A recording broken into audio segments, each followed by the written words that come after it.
Monoprice Soundstage3 Portable Review. The Monoprice Soundstage3 Portable has a sleek design and is priced to compete with some of the favorite models from JBL and Sony. Although similar in looks, it is just fit for use indoors due to its lack of IP rating and the absence of an app. This puts the Soundstage3 Portable at a slight disadvantage as opposed to many rivals. The sound character is slightly flat response delivery along with added lows that ground the audio. It yields crisp, full sound, but those wanting heavy bass probably will not find it pleasing. There's nothing truly wrong with the Soundstage3 Portable.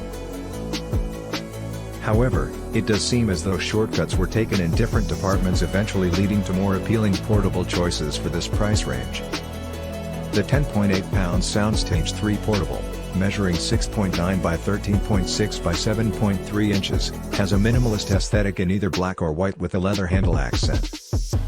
At the top near the handle, a control panel exists with buttons that are used to turn it on or off, connect via Bluetooth, lower and raise the volume, and select the source.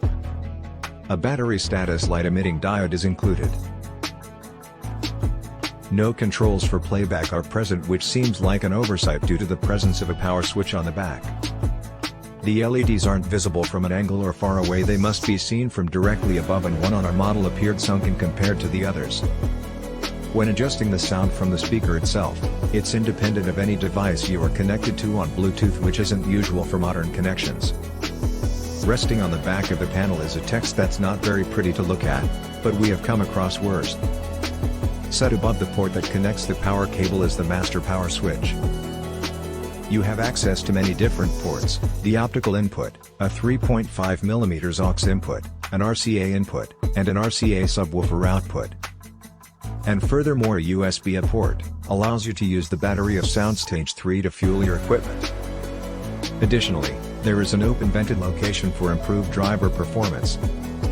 The Soundstage3 Portable is compatible with Bluetooth 4.2, an obsolete specification in comparison to the current Bluetooth 5.3. It seems illogical that a model costing $250 would be stationed on the floors, so this can be considered a defect. Although a commonplace characteristic of portable Bluetooth speakers, it has to be viewed as dismal that the speaker just supports SBC and none of the other codecs, particularly in relation to its purpose of indoor use. The addition of optical and RCA inputs shows this is intended to be an advanced sound system, but its single reliance on SBC contradicts this idea. There is no app, no speakers for hands-free calls, no microphone for voice assistance, and no IP rating to provide protection from water or dust exposure. Any one of these absences would be bothersome but could potentially be overlooked. However, the Soundstage3 Portable does not include any of these features and thus feels incomplete. Monoprice approximates the battery life of the Soundstage3 Portable to be around 10 hours, which is relatively short, though exact results will differ depending on your volume. According to Monoprice's statement, it takes 2 hours to fully charge the 8,800 mAh Li-ion battery from empty. When listening to really bass-heavy tracks, such as The Knife's Silent Shout, the Soundstage3 Portable performs relatively well at moderate volumes, but if you turn it up louder. Bill Callahan's Drover, a track that has less deep bass in it, offers us a clear understanding of the sound of Soundstage3 Portable. This track's drums flow naturally with this speaker, the woofer provides its roundness and fullness, but there is just a hint of extra bass depth. The low mids also give Callahan's baritone vocals the usual amount of richness, coupled with some high mid presence for detail and clarity. Acoustic strums as well as higher frequency percussion sounds can be heard clearly and precisely. The general sound signature leans towards a flat response delivery with a moderate low frequency drive.